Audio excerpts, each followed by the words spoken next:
So managing tick data dissemination can be done in two ways. One is to control the amount of data that's being sent out to give the market participants a fair chance of receiving it like everybody else's. And that's a traditional way of doing it, where you're publishing prices on a regular basis. Let's say you're doing it 10 times per second or so, and everybody sees the same price updates.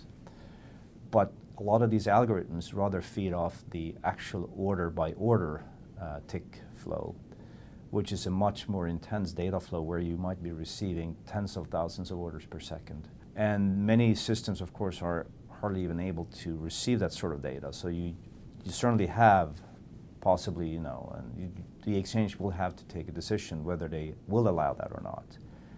If they will allow it, I think the only thing they can do is to just push it out in real time as fast as they can. And then you'll have two sets of outbound market data, tick data now. You'll have the controlled price update data, which is a sampled set of data on the time series, which is fairly regular and fairly controlled and doesn't really surprise anyone. And no matter how much background throughput or volumes you have, it'll be the same, because you may change the price 10 times per second or once per second. It doesn't really matter. Whereas if you're receiving the market data, of course, the actual activity on the exchange is directly affecting how much data you're receiving. So the exchange will have to provide both, I think, because otherwise they will probably lose the interest of some of these algorithmic firms if they think that's important. So with that, the capacity, and this is why you see so much order data coming in. It doesn't necessarily imply that the number of trades per day is increasing as aggressively, but an exchange that isn't used to this sort of thing would probably go look at the amount of orders per day could easily tenfold once you start to publish order by order tick data, because at that point the algorithms can act much faster and much more aggressively, and that's why you see so many cancels and replaced orders. So the order flow grows tremendously in overnight, whereas with the trade, completed trades during a day pretty much remains the same.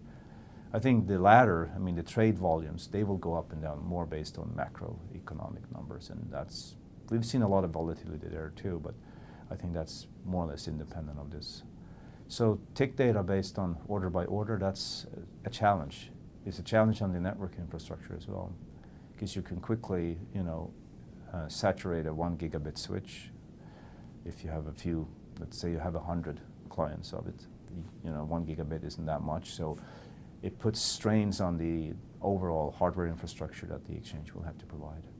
So it doesn't come easy to publish that sort of data. So that, of course, is something an exchange we'll have to look at and be prepared for. And there are ways around it. There's multicast techniques in the network that you can apply and so on, but then you have the issue that not all firms are willing or capable of receiving that in that format. So it's something that you have to go through case by case and see, are we willing to publish this data, in real time to that sort of extent that the market would like to have them. And if you can't, you should probably not do it at all, because then otherwise you'll have some sort of unfair situation where some can get it but not everybody, and that probably isn't correct.